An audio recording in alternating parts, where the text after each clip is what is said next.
अल्हम्दुलिल्लाहि वकफ़ा वसलामुन अला इबादिहिल्लज़ीना इस्तफ़ा खुसूसन अला अफ़ज़लिर रुसुलि व ख़ातमिल अंबिया व अला आलिहि व अस्हाबिहि नुजूमिल हुदा। अम्मा बअदु फ़अऊज़ु बिल्लाहि मिनश शैतानिर रजीम। बिस्मिल्लाहिर रहमानिर रहीम।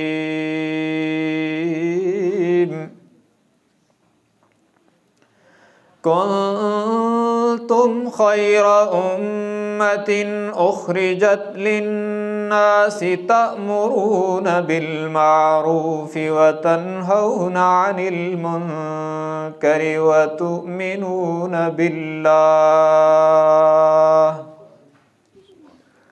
वलौ आमना अहलुल किताबि लकान खैरन लहुम मिनहुमुल मुमिनून व अक्सरुहुमुल फासिकून।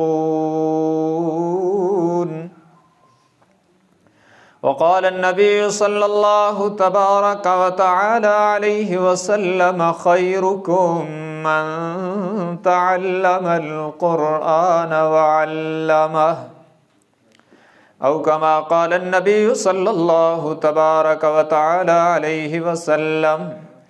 सदक़ल्लाहु व सदक़ रसूलुहुन नबियुल उम्मियुल हाशिमियुल अमीनुल करीम। व नहनु अला ज़ालिक लमिनश शाहिदीन वश्शाकिरीन वल्हम्दुलिल्लाहि रब्बिल आलमीन। तमाम हज़रात मोहब्बत अक़ीदत के साथ दुरूद शरीफ पढ़ लें। अल्लाहुम्मा सल्लि अला मुहम्मदिन व अला आलि मुहम्मद कमा सल्लैता अला इब्राहीम व अला आलि इब्राहीम इन्नका हमीदुम मजीद। अल्लाहुम्मा बारिक अला मुहम्मदिन व अला आलि मुहम्मद कमा बारकता अला इब्राहीम व अला आलि इब्राहीम इन्नका हमीदुम मजीद। काबिल सद एज़ाज़ व तकरीम बरादर मुकर्रम हज़रत मौलाना रियाज़ साहब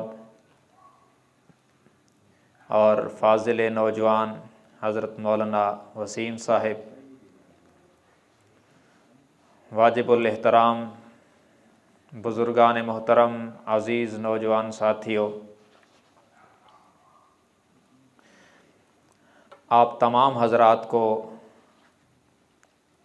बिलउमूम और हज़रत मौलाना रियाज़ साहब को बिलख़ुसूस क़ुरान करीम की तरावी के अंदर तकमील पर मुबारकबाद पेश करता हूँ। अल्लाह तबारक व तआला अपने मुक़द्दस कलाम के साथ ये वाबस्तगी मौत तक कायम रखे और मौत के बाद इसके समरात नसीब फरमाए। सब कह दें आमीन। माशाअल्लाह बड़ी मुबारक महफ़िल है और बेहतरीन अंदाज़ में तिलावत और नात हुई और आपकी ख़ामोशी भी बड़ी बेहतरीन है।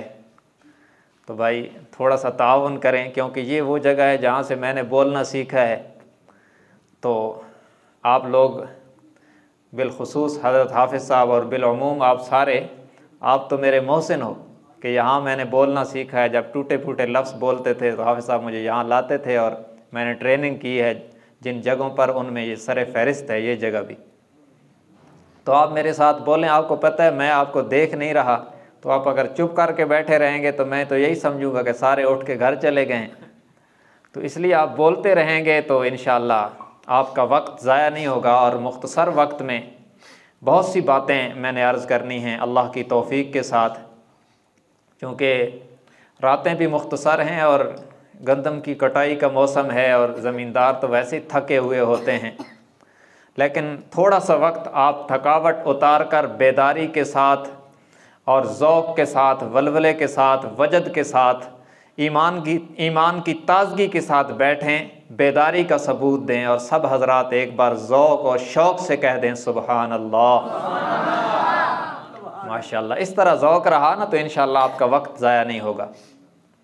आज की इस मुबारक महफ़िल में चूँकि तकमील कुरान करीम की महफ़िल है, तो आज की महफ़िल में मैं एक इल्मी उन्वान को अवामी अंदाज़ में आपके सामने पेश करना चाहता हूँ, और वो ये है कि कुरान करीम का ख़ुलासा क्या है।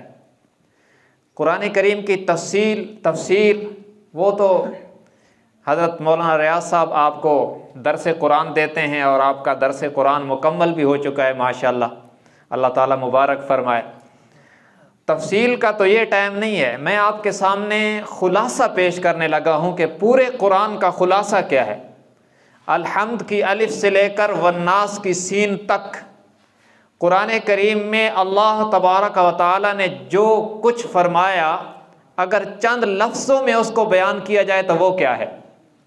आप तवज्जो फरमाएंगे तो इंशाअल्लाह फ़ायदा होगा। मैंने अर्ज़ ये करना है कि पूरे कुरान का ख़ुलासा क्या है।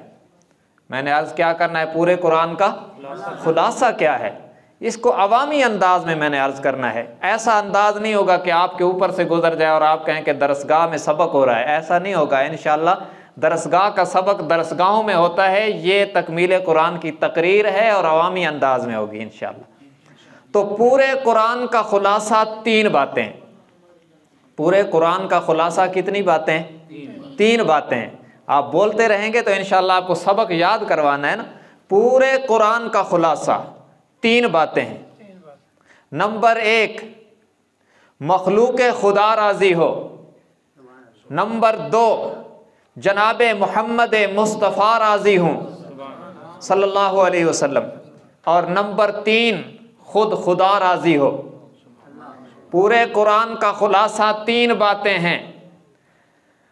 कायनात में खल्क़े खुदा राज़ी हो, और जब हमारे आमाल पेश हों तो रोज़े अतहर में मोहम्मद मुस्तफ़ा खुश हो जाएं, और जब हमारे आमाल फ़र्श से अर्श पर जाएं तो अर्श पे खुदा खुश हो जाए। पूरे कुरान का ख़ुलासा ये 3 बातें हैं। मखलूक भी राज़ी हो, उम्मत भी राज़ी हो, और नबी भी राज़ी हों, और खुदा भी राज़ी हो। ये 3 बातें पूरे कुरान का ख़ुलासा हैं। अब ये है कि अल्लाह कैसे राज़ी होगा, जनाब मुहम्मदुर रसूलुल्लाह सल्लल्लाहु अलैहि वसल्लम की ज़ात अक़दस कैसे खुश होगी, और अल्लाह की मखलूक कैसे राज़ी होगी। मैं पूरे कुरान का ख़ुलासा अर्ज़ कर रहा हूँ। खुदा राज़ी हो, मुस्तफ़ा राज़ी हो, और खल्क़े खुदा राज़ी हो।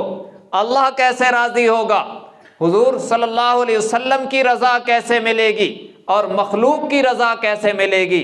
ये राज समझ में आना चाहिए कि नहीं? तो आप एक बार फिर कह दें सुबहान अल्लाह।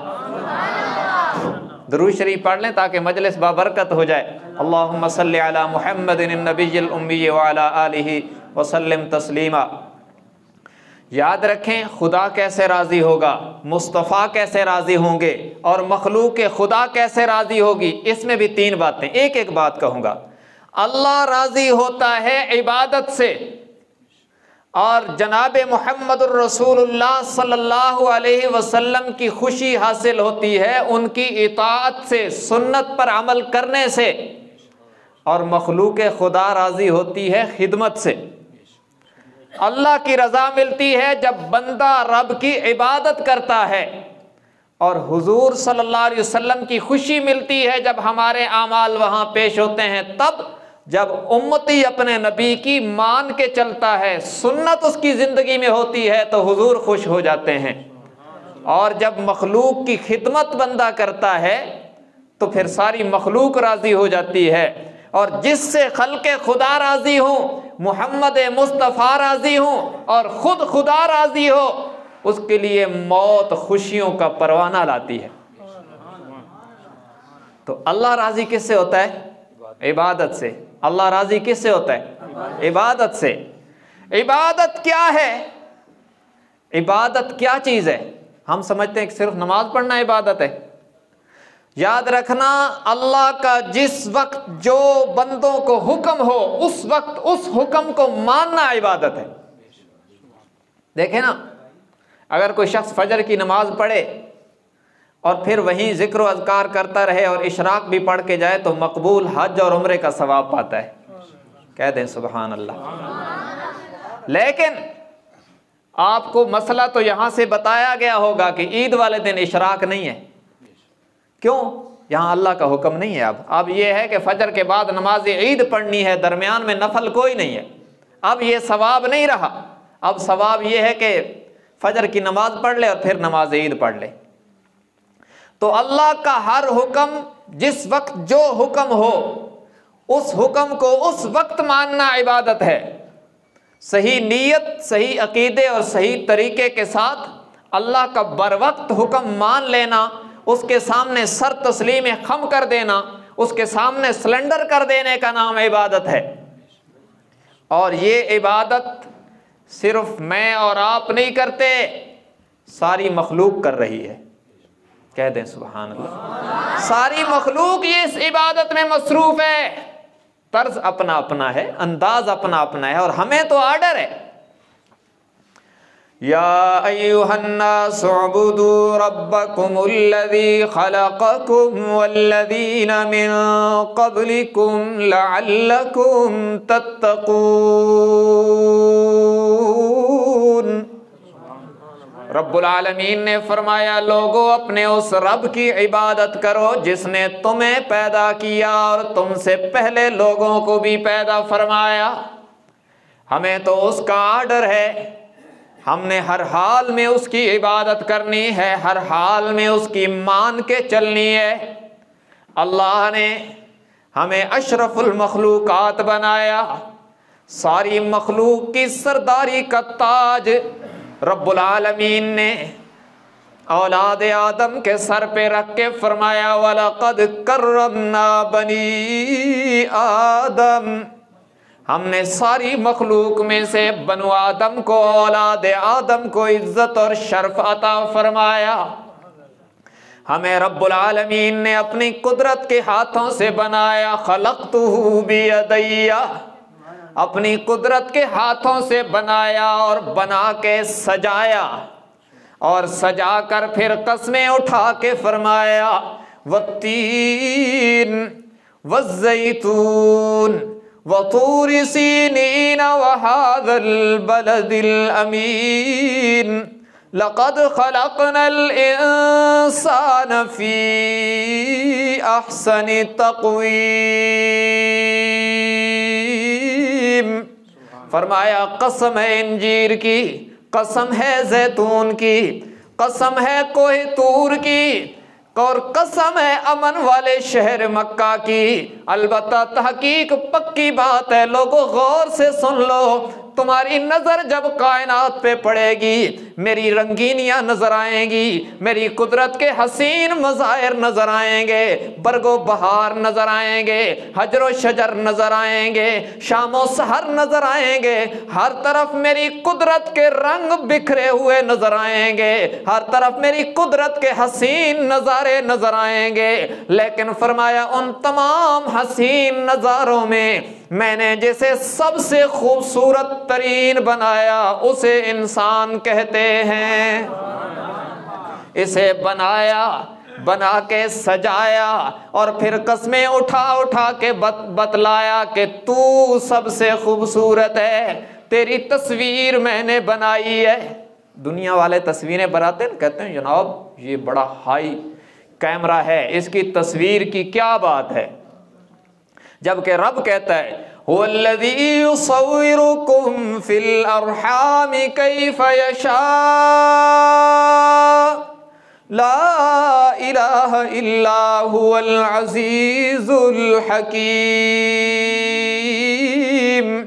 ये तेरी तस्वीर रब्बुल आलमीन ने बनाई है, और जब मुझे और आपको तस्वीर बनानी होती है तो लाइटें जलानी पड़ती हैं, लेकिन फरमाया खल्क़म मिन बादि खल्क़िन फी ज़ुलुमातिन सलास। अरे उसकी पहचान पैदा करना जिसने 3 अंधेरों में तेरी तस्वीर बना डाली। तुझे बनाया, मुझे बनाया, बना के सजाया, और फिर सारी मखलूक को हमारी खिदमत पे लगा दिया। अलम तरा अन्नल्लाह सख्खर लकुम मा फिस समावाति व मा फिल अर्द व अस्बग़ अलैकुम निअमहु ज़ाहिरतन व बातिनह। फरमाया क्या तुम देखते नहीं हो, हमने जमीन और आसमान में जो कुछ है सबको तुम्हारे ताबे कर दिया, सबको तुम्हारी खिदमत पे लगा दिया। जमींदारों, ये गंदम काट रहे हो, कभी देखा ना? तुम दाना डाल के आए थे, तुम्हें कोई पता नहीं था सीधा है कि उल्टा है। वो कौन है जिसने तेरे उल्टे दानों को सीधा कर दिया? तुम दाना डाल के आए थे उस जमीन में जहां लोहे जैसी सख्त चीज भी दबा दी जाए तो गल जाती है, लेकिन फरमाया सख्खर लकुम मा फिस समावाति व मा फिल अर्ज़। हमने जमीन को तेरी नौकरी पर लगाया है, जो लोहे जैसी सख्त चीज को भी पिघला देती है। जब तेरा दाना उसी जमीन में जाएगा उसे पिघलाएगी नहीं, गुलजार बना देगी। फरमाया ये सब कुछ तेरे लिए बनाया और तुझे सबसे हसीन बनाया, लेकिन बस एक मुतालबा किया, वमा खलक़तुल जिन्ना वल इंसा इल्ला लियअबुदून।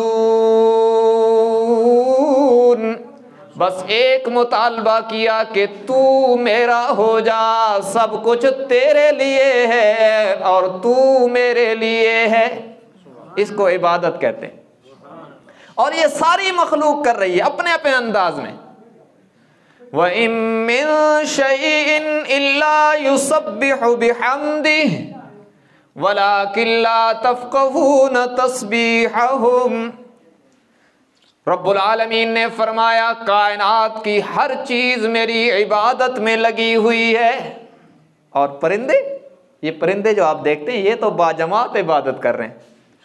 अलम तरा अन्नल्लाह युसब्बिहु लहू मन फिस समावाति वल अर्ज़ि वत्तैरु साफ़्फ़ात कुल्लुन क़द अलिम सलातहु व तस्बीहहु वल्लाहु अलीमुम बिमा यफ़अलून।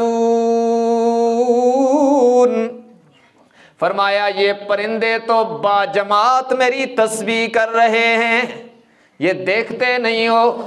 जब रात का अंधेरा जाने लगता है, सुबह का सवेरा आने लगता है, और दिन भर ये तलाश रिज़्क़ में जाने से पहले, मुख्तलिफ अतराफ़ो अकनाफ में फैलने से पहले, सुबह के उजाले में आपको सुनाई देता है। आप कहते हैं जनाब सुबह हो गई, चिड़ियां चहक रही हैं। कुरान कहता है चिड़िया नहीं चहक रही, उसकी तस्बीह हो रही है। और फिर दिन भर मुख्तलिफ अतराफ़ो अकनाफ में तलाश रिज़्क़ करने के बाद, सारे दिन गुजरने के बाद, फिर शाम के वक्त ये परिंदे दरख्तों पे इकट्ठे हो जाते हैं। और फिर इंसान कहता है चिड़ियां चहक रही हैं, मगरिब हो गई है। कुरान कहता है चिड़िया नहीं चहक रही, इज्तिमाई तौर पर बाजमात उसकी इबादत हो रही है। ये तू बेदार नहीं होता सुबह, लेकिन परिंदे बेदार होकर उसकी तस्बीह करते हैं। तुझसे मुतालबा है उबुदू रब्बकुम, तू भी तो तस्बीह किया कर। और अजीब बात सुनो, तवज्जो के साथ, पूरी तवज्जो फरमाएं।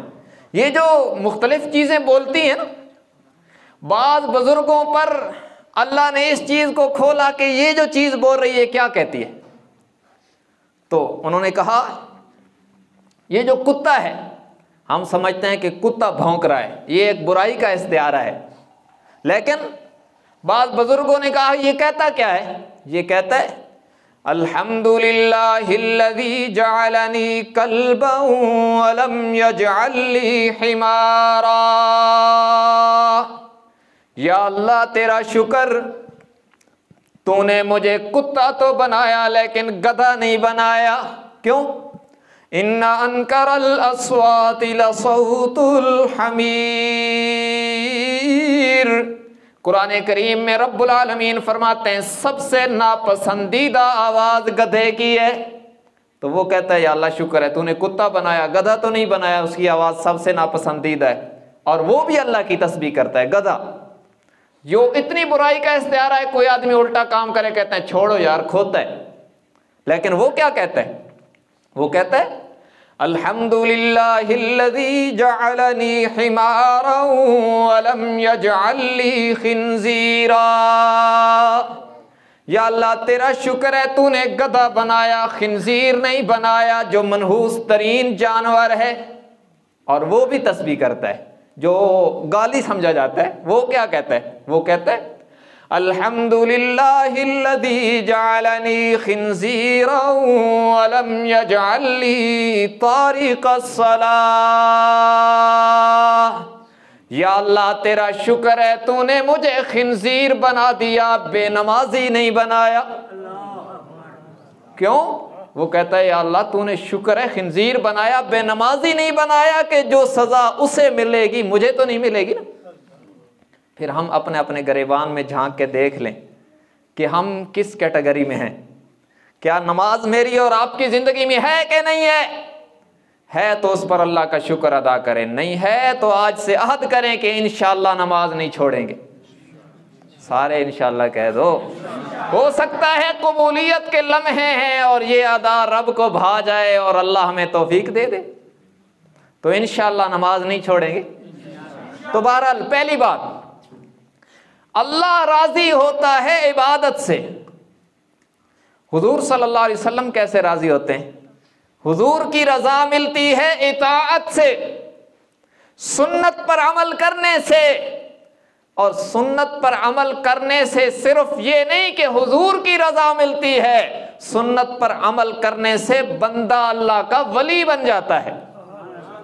और मैं अपनी तरफ से बात नहीं कह रहा, मैंने आपके सामने इतनी आयतें पढ़ी हैं। अभी एक और आयत सुनो, सूरह आल इमरान है और इसका चौथा रकू है और सूरत की आयत नंबर 31 है।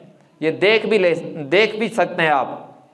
फरमाया कुल इन कुंतुम तुहिब्बूनल्लाह फत्तबिऊनी युहब्बिबकुमुल्लाह व यग़फिर लकुम ज़ुनूबकुम वल्लाहु गफ़ूरुर रहीम।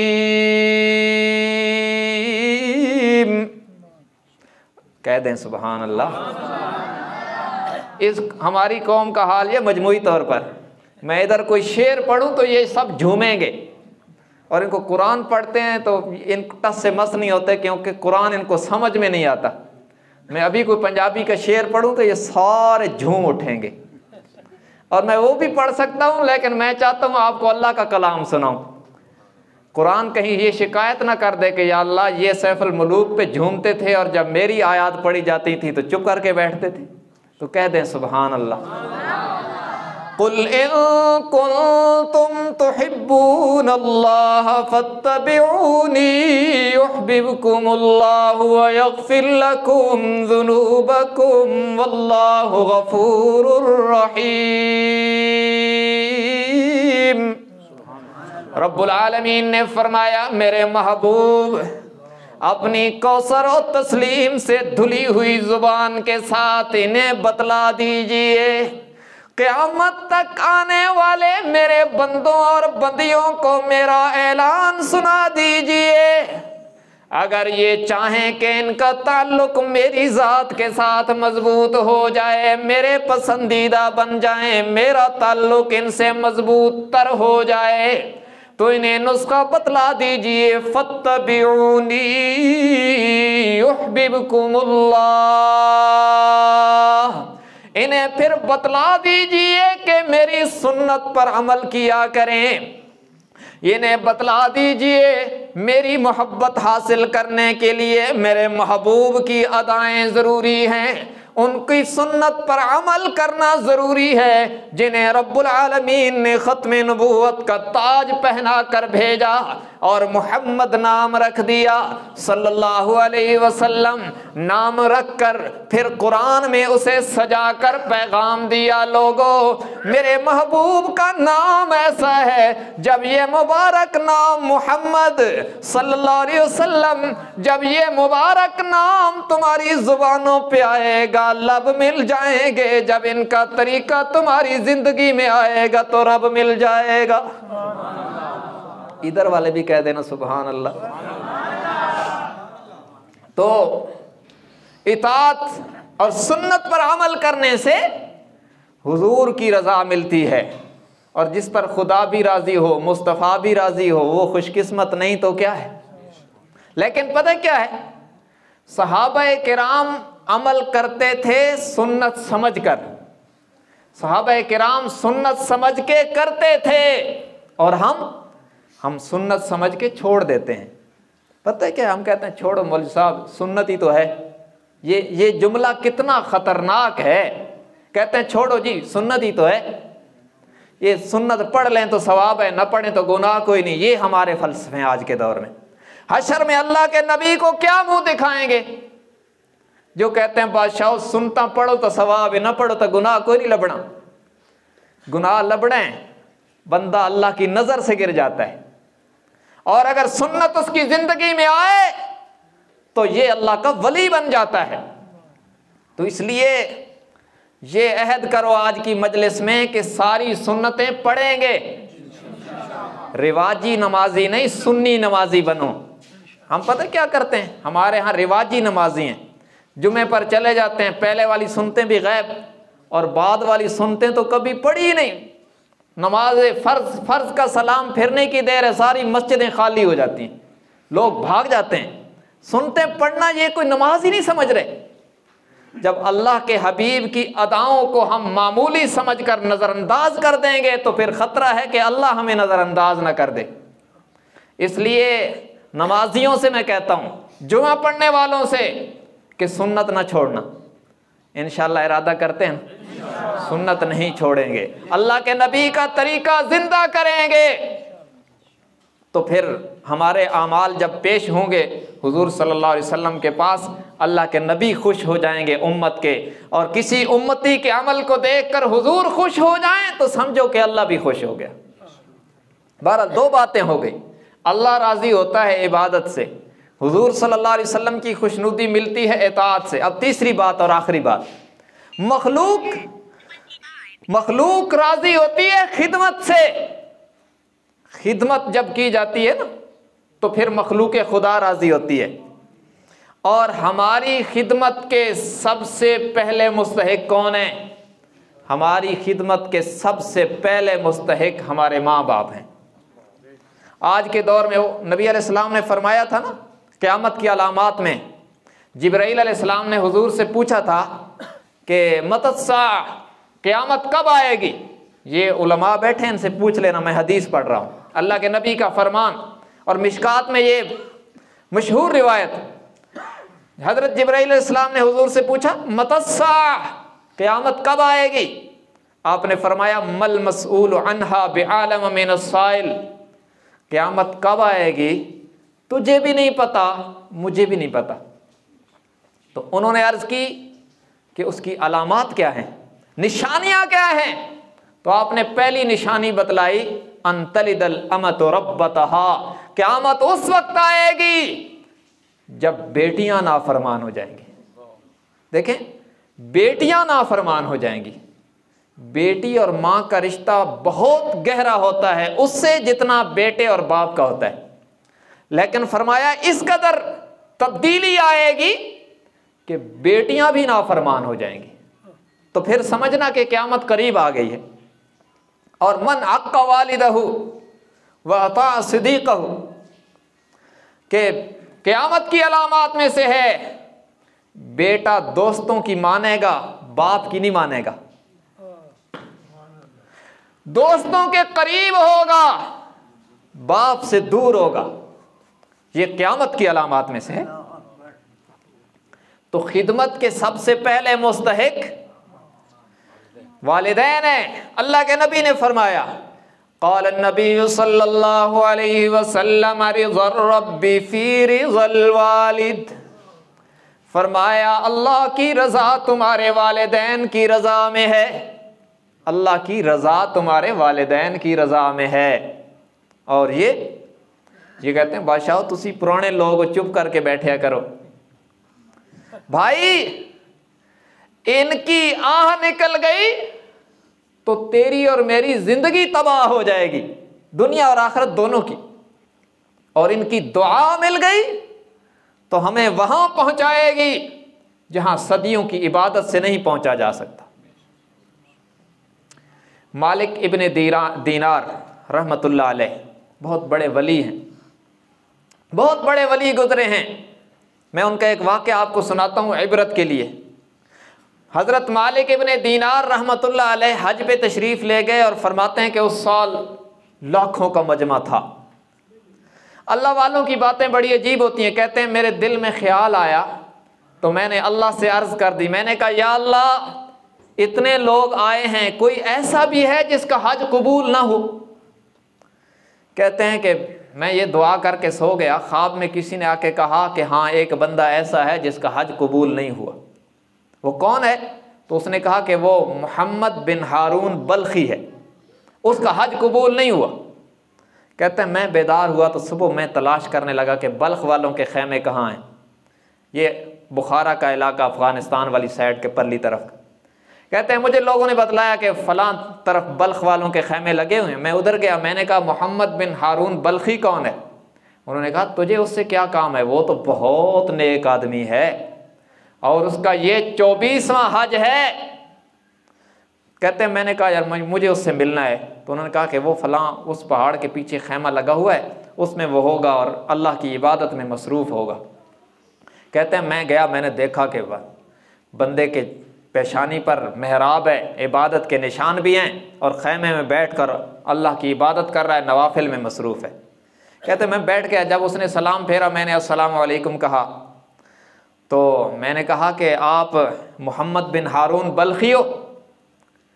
उसने कहा जी हाँ मैं मोहम्मद बिन हारून बल्खी हूँ। और आप मालिक बिन दीनार तो नहीं हो? कहते मैं बड़ा हैरान हुआ कि इतना साहिब कश्फ है कि मेरे बताने के बगैर इसको पता चल गया। कहते हैं हाँ जी मैं मालिक बिन दीनार हूँ। उसने कहा क्यों आए हो? तो उन्होंने कहा कि आपको मिलने आए। उन्होंने कहा नहीं नहीं नहीं नहीं, जो काम आए हो वो बतलाओ। तो उन्होंने कहा आपको मिलने आए। उन्होंने कहा नहीं नहीं नहीं, तुम मुझे बतलाने आए हो कि तेरा हज कबूल नहीं है। अल्लाह वालों की अजीब शान है, ये इल्हाम की बात है। मुझे बतलाने आए हो कि तेरा हज कबूल नहीं है। कहते हैं मैं बड़ा हैरान हुआ और मैंने कहा कि वाकईतन बात तो यही है। उसने कहा ये मेरा 24वां हज है और हर साल अल्लाह का कोई वली आके मुझे कहता है तेरा कबूल नहीं है। कहते हैं कि मैं हैरान रह गया। मैंने कहा वजह क्या है? तो वो रोने लगा। उसने कहा वजह ना पूछो। कहते हैं नहीं, मैंने इसरार किया कि वजह बतलानी होगी। तो उसने कहा मैं वो बदनसीब हूं कि जिंदगी मस्तियों में और गुनाहों में और फिस्को फजूर में गुजर रही थी, शराब का आदी था, नशे का आदी था। तो इसी तरह मेरी ज़िंदगी में रमज़ान आया, मेरे किरदार में रोज़ा नाम की कोई चीज़ नहीं थी। मैं शराब के नशे में धुत होकर जो आया तो देखा कि असर का वक्त है, माँ रोटियां बना रही है। मैंने उसे कहा अम्मी जल्दी रोटी बनाओ, मैंने रोटी खानी है। माँ ने कहा बेटा शर्म कर, रोज़ा नहीं रखते तो रमज़ान का एहतराम तो किया कर। कहते मैं शराब के नशे में धुत था, मैंने ज़ोर से जो माँ को थप्पड़ मारा तो माँ तंदूर में गिर गई। और लोगों ने मुझे पकड़ के कमरे में बंद कर दिया कि नशे में है, शराबी है, और मेरी माँ को उठाया और इस कदर जली कि वो उसका इंतकाल हो गया। कहते हैं मैं रात भर कमरे में आवाज़ें निकालता रहा, शोर करता रहा जैसे नशे वाले लोग करते हैं। दूसरे दिन जब मुझे होश आई तो मैंने देखा कि मेरी बीवी कपड़े समेट रही अलमारियों से। तो मैंने कहा क्या कर रही हो? उसने कहा मैं माँ के कातिल के साथ नहीं रहना चाहती। मैंने कहा मेरी माँ के मैं माँ का कातिल हूँ? उसने कहा तो तेरी माँ मर गई है और मरते वक्त उसने वसीयत की थी कि खबरदार इसको मेरे करीब ना आने देना। कहते हैं बस मेरे दिल पे चोट लगी और मैंने तौबा की और सारी माल जायदाद अल्लाह के रास्ते में लगाया और हर साल हज करने आता हूँ और ये 24वां हज है और हर साल मुझे आके कोई ना कोई अल्लाह का वली कहता है कि तेरा हज कबूल नहीं है।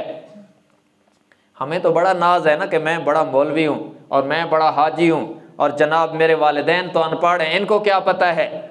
नहीं नहीं नहीं, इनके कदमों से जन्नत वाबस्ता है, इनके कदमों से जन्नत वाबस्ता है। मालिक इब्न दीनार कहते हैं कि मुझे भी गुस्सा आया और मैंने उसको थप्पड़ मार के कहा तू है ही बदनसीब इसी काबिल, तेरा कबूल होना ही नहीं चाहिए। कहते हैं मैं ये कहकर उठ आया और वो रोता रहा। कहते हैं रात को सोया तो ख्वाब में हुजूर का दीदार हो गया सल्लल्लाहु अलैहि वसल्लम। अल्लाह हम सबको नसीब फरमाए।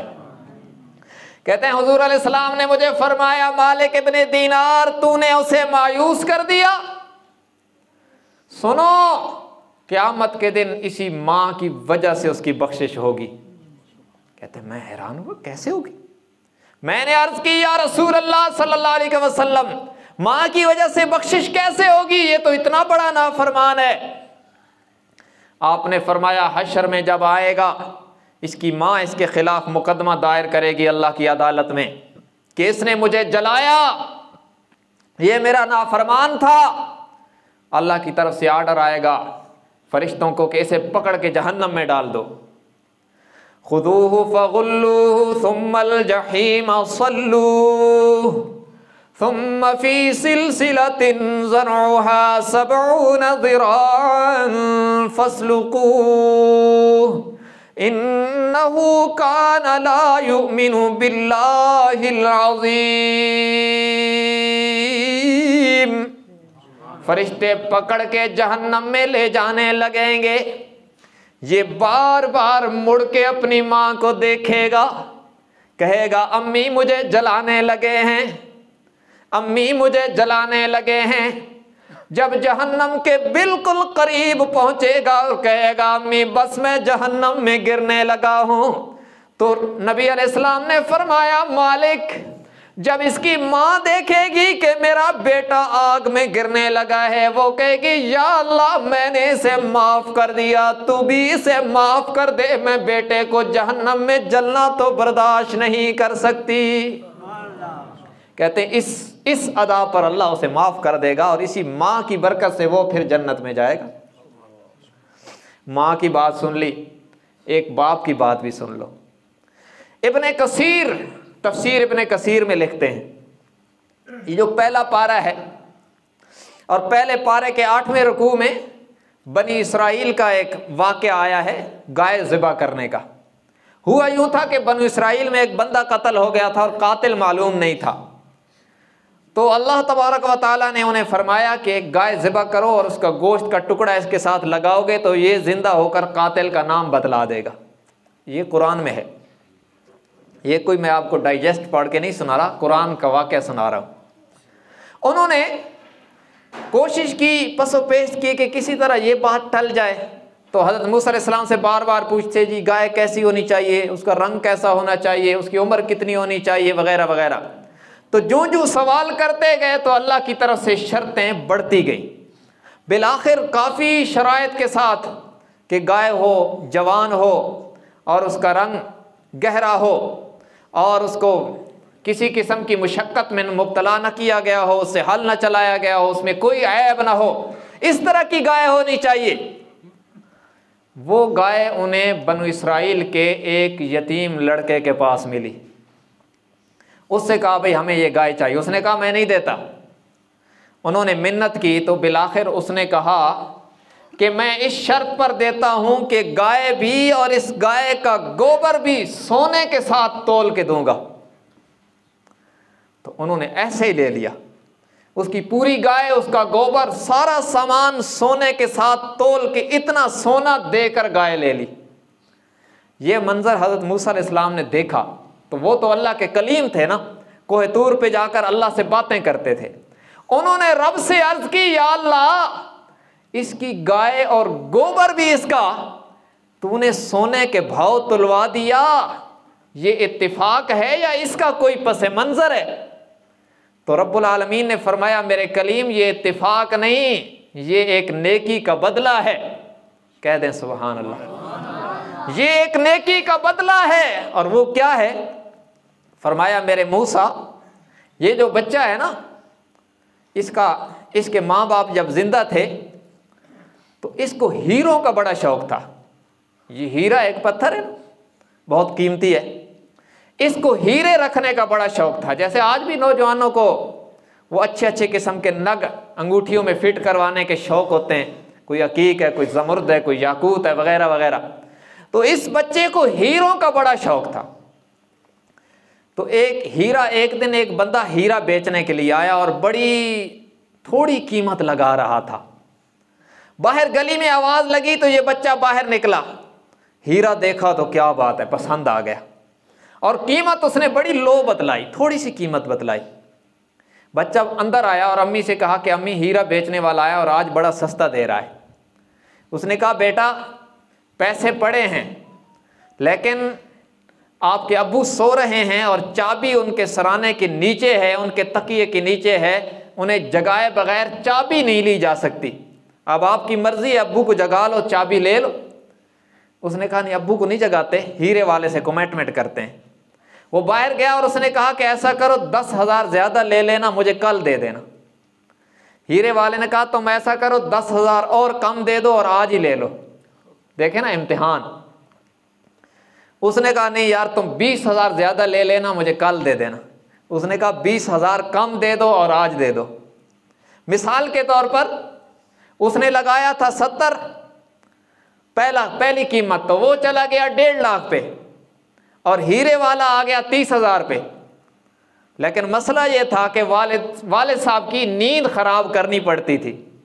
बिलाखिर इस बच्चे ने कहा कि दफा कर हीरे को, मैं अपने शौक के लिए बाप का आराम खराब नहीं कर सकता, ले जाओ, मैंने नहीं लेना।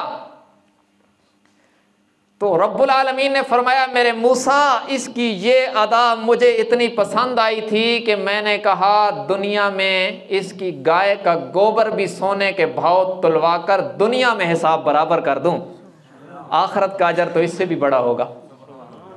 हमारे गोबर भी हीरों के सोने के भाव तुल सकते हैं। हम तो हुजूर की उम्मत हैं सल्लल्लाहु अलैहि वसल्लम, इस पर तो इनामात हैं निराले रंग के ना। हम भी वालिदैन की खिदमत करके जन्नत कमा सकते हैं और हमारी मट्टी भी सोना बन सकती है, लेकिन शर्त यह है कि माँ बाप की दुआएं लें, माँ बाप की दुआएं लें। और अगर नाराज किए हुए हैं तो उनके पांव पकड़ के मना लीजिए। ये वो दर हैं, ये वो नेमतें हैं जो बस एक ही बार मिला करती हैं, और जिनकी नहीं है उनसे पूछो क्या कदर है। कल ही हाफिज साहब मुझे फ़ोन कर रहे थे कि अभी तो आपके वालिद साहब भी नहीं है, बेसहारा हो गए हैं और बड़ी टेंशनें बढ़ गई। मैंने कहा वाक़तन वालिद साहब के जाने के बाद बहुत बड़ी टेंशनें बढ़ गई। जब वो थे तो यूं लगता था कि जैसे हमारी जिम्मेदारी कोई नहीं, तो जब ये नहीं होते ना फिर पता चलता है कि इनका वजूद हमारे लिए कितनी बायस बरकत था। तो बहरहाल मैं अर्ज ये कर रहा हूं, मखलूक की खिदमत करें तो मखलूक राजी होती है और इस पर अल्लाह भी राजी होता है। मखलूक में खिदमत के सबसे पहले मुस्तहिक हमारे माँ बाप हैं। तो अज़्म करते हो ना कि इंशाअल्लाह माँ बाप की खिदमत करेंगे। जिनके जिंदा हैं वो खिदमत करें और जिनके दुनिया से चले गए वो इसाले सवाब किया करें। लोगों को मैंने एक बंदे से पूछा, उसके माँ बाप ने बड़ी मुशक्क़त से और बड़ी गुर्बत से उसे पाला था। मैंने कहा भाई तुम ये बता सकते हो कि कितना अरसा हो गया तुम कभी अपने माँ बाप की कब्र पर भी नहीं गए? कहता है वाक़अतन मुझे तो याद ही नहीं है कि मैं अम्मी और अब्बू की कब्र पे कब गया था। तो ये औलाद, इसका क्या फ़ायदा है? भाई माँ बाप जिंदा हैं, खिदमत करो, दुनिया से चले गए, साले सवाब किया करो, उनकी कबूर पे जाया भी करो। यूँ नहीं कि सिर्फ ईद टू ईद जाना है, आदत बनाओ, कम से कम हर जुमे तो जाया करें अपने वालिदैन की कब्रों पे और जाकर उनको फातिहा पढ़ के साले सवाब किया करें। ये भी अगर दुनिया में कोई कमी रह गई और आप इसाले सवाब करते रहे तो इंशाअल्लाह आखिरत में वो पूरी हो जाएगी। तो कोशिश करेंगे ना इंशाअल्लाह। तो मखलूक में हमारी खिदमत के सबसे पहले मुस्तहिक हमारे वालिदैन हैं, उसके बाद दीगर अजीज़ व अकारिब रिश्तेदारों से बना के रखें। याद रखें एक जुमला, जोड़ना सीखें, तोड़ना ना सीखें। क्यों? जोड़ने वालों की हवेलियां भी आबाद रहती हैं, जोड़ने वालों की हवेलियां भी आबाद रहती हैं और तोड़ने वालों की कब्रें भी वीरान हो जाती हैं। उनकी कब्र पे जाने वाला भी कोई नहीं होता। और आप देखते हैं ना, जिन्होंने दुनिया में जोड़ते हुए गुजारी, लोगों को लोगों से जोड़ा और लोगों को अल्लाह से जोड़ा, आज उनकी कब्रें भी आबाद हैं, आज उनकी कब्रें भी आबाद हैं। ये अल्लाह वालों की कब्रों पर हम शौक से जाकर फातिहा क्यों पढ़ते हैं? ये सारी ज़िंदगी मखलूक को खुदा से जोड़ते रहे तो अल्लाह ने उनकी मौत के बाद भी मखलूक खुदा के दिलों में उनकी मोहब्बत डाल रखी है। तो जोड़ पैदा करें, ये पूरे कुरान का खुलासा है। अल्लाह को राज़ी करें इबादत से, हुजूर सल्लल्लाहु अलैहि वसल्लम को राज़ी करें इताअत और सुन्नत पर अमल करने से, और मखलूक को राज़ी करें उनकी खिदमत करने से। ये तीन काम हमने कर लिए और तीनों हस्तियां हमने राज़ी कर ली तो इंशाअल्लाह हमारी दुनिया भी कामयाब है, आखिरत भी कामयाब है। ठीक है, इंशाअल्लाह सारे इरादा करते हैं ना। बाकी कोई लंबे बयान की ज़रूरत नहीं है, मैंने जो ज़रूरी समझा वो आपको अर्ज़ कर दिया है। अगर अल्लाह हमें तौफीक अमल दे दे तो इंशाअल्लाह निजात के लिए यही काफ़ी है। व आखिर दावाना अनिल हम्दुलिल्लाहि रब्बिल आलमीन।